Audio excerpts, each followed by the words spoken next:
Bonjour Adrien Jean. Bonjour Brice. Votre invité ce matin, Yannick Jadot, sénateur écologiste de Paris. Bonjour Yannick Jadot. Bonjour.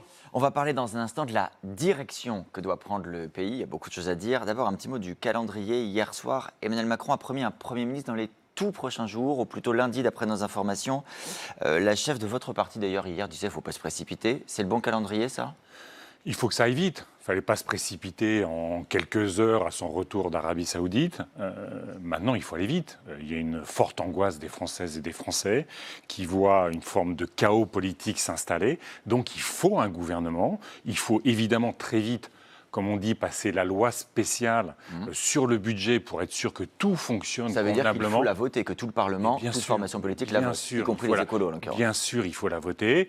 On aura la discussion sur un nouveau budget dès janvier, à la fois pour traiter la question du revenu des agriculteurs, pour traiter la question du pouvoir d'achat des Françaises et des Français, des capacités des collectivités locales. Vous savez, quand vous regardez les enquêtes, il y a encore un refuge de confiance en politique dans notre pays, c'est au niveau de sa commune.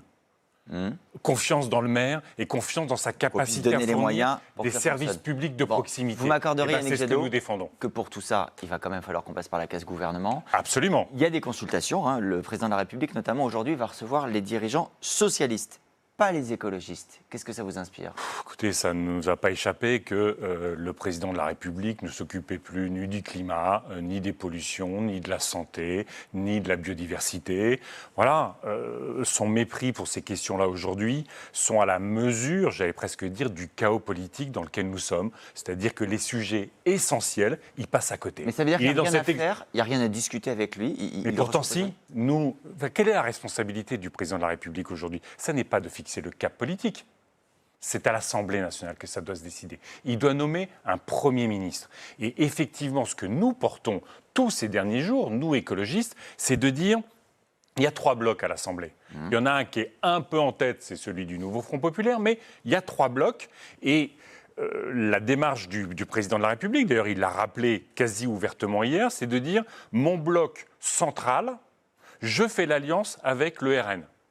Vous a pas échappé. Il n'a pas du tout dit, pardon, Yannick Jadot, qu'il voulait une alliance avec quand le RN. Il a dit, quand vous écoutez les vous parlez discours... pour le chef de l'État, il dit je veux un gouvernement d'intérêt général. D'accord, À aucun moment il dit un gouvernement avec le RN. Enfin, en fait, il ne s'est adressé qu'à Marine Le Pen pour lui reprocher de ne pas avoir soutenu le gouvernement Barnier malgré tous les cadeaux qui étaient faits au Rassemblement national. Vers l'avant maintenant, Yannick Jadot. Donc, ce que nous proposons, c'est que dans la logique de toutes les démocraties européennes, le président de la République désigne un Premier ministre issu du premier groupe. Et nous avons la responsabilité... Vous demandez un Premier ministre de gauche. Sans majorité absolue aujourd'hui, nous avons la responsabilité de travailler avec le bloc central pour trouver les mesures d'impact d'urgence sociale, écologique, démocratique sur l'industrie. Et je l'ai dit aussi, il faut aller, si nous sommes cohérents, parce que nous sommes parlementaristes, parce que nous défendons la proportionnelle, et bien si nous arrivons à construire ce pacte,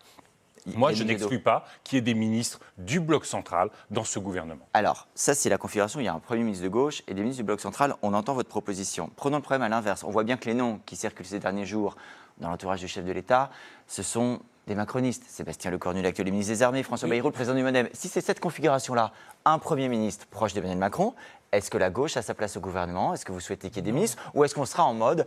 On laisse le gouvernement travailler, ce qu'on appelle la non-censure, on le laisse travailler quelques mois et puis on verra pour de prochaines élections. Monsieur Gendre, le président de la République a testé l'alliance macroniste LR. Mais je ne vous parle pas de la droite, je vous parle de la... Non, il a testé déjà cette alliance-là.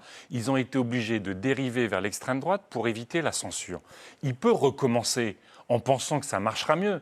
Einstein disait la bêtise, c'est quand on recommence quelque chose qui a échoué en pensant qu'il va y avoir un résultat différent.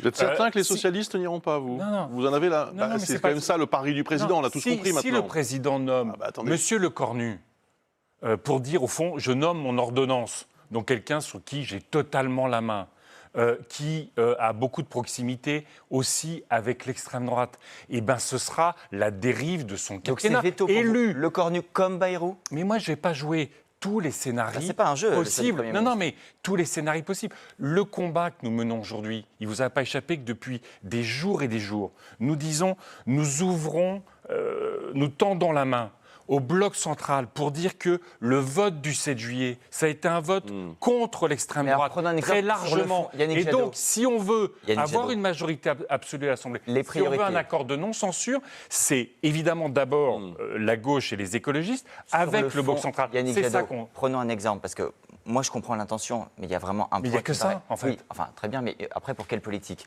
Un exemple qui est très parlant, la réforme des retraites. La gauche veut son abrogation. Les proches d'Emmanuel Macron veulent absolument la maintenir. Comment est-ce qu'on trouve un compromis là-dessus? On dit on fait un gel pendant un an, on attend, on met en pause? On fait voter l'Assemblée. L'Assemblée n'a jamais voté sur les retraites. Oui, donc l'Assemblée en creux, là pour le coup, la gauche et le RN veulent l'abrogation. Donc c'est vous qui auriez besoin du RN pour l'abrogation.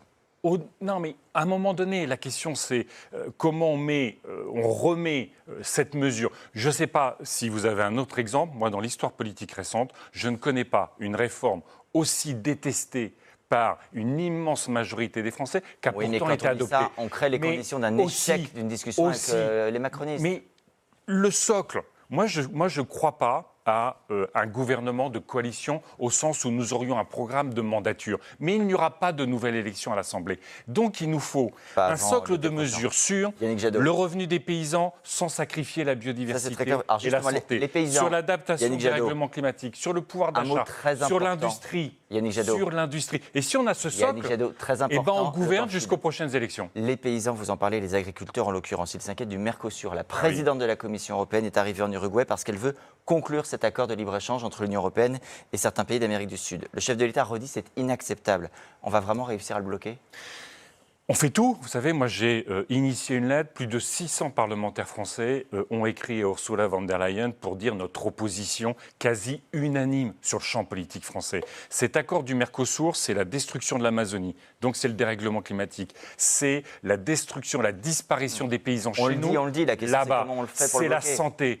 Eh bien, d'ailleurs, on voit à quel point, malheureusement, Emmanuel Macron a isolé la France sur le champ européen pour que la présidente de la Commission ose faire.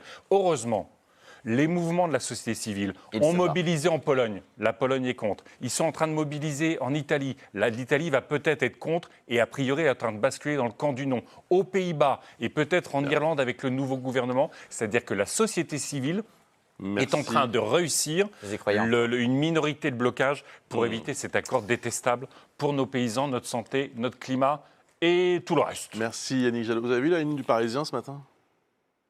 Eh bien oui, je suis d'accord. Vous pensez que tout le monde est à la hauteur? Ah bah écoutez, nous, franchement... tout le monde est à la hauteur Ah non, tout le monde non. Le président de la République hier, clairement pas. Mais nous, quand nous disons... Mais vous êtes formidable.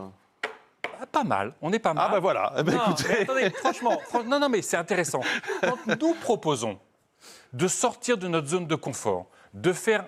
de construire un socle républicain avec des gens du bloc central.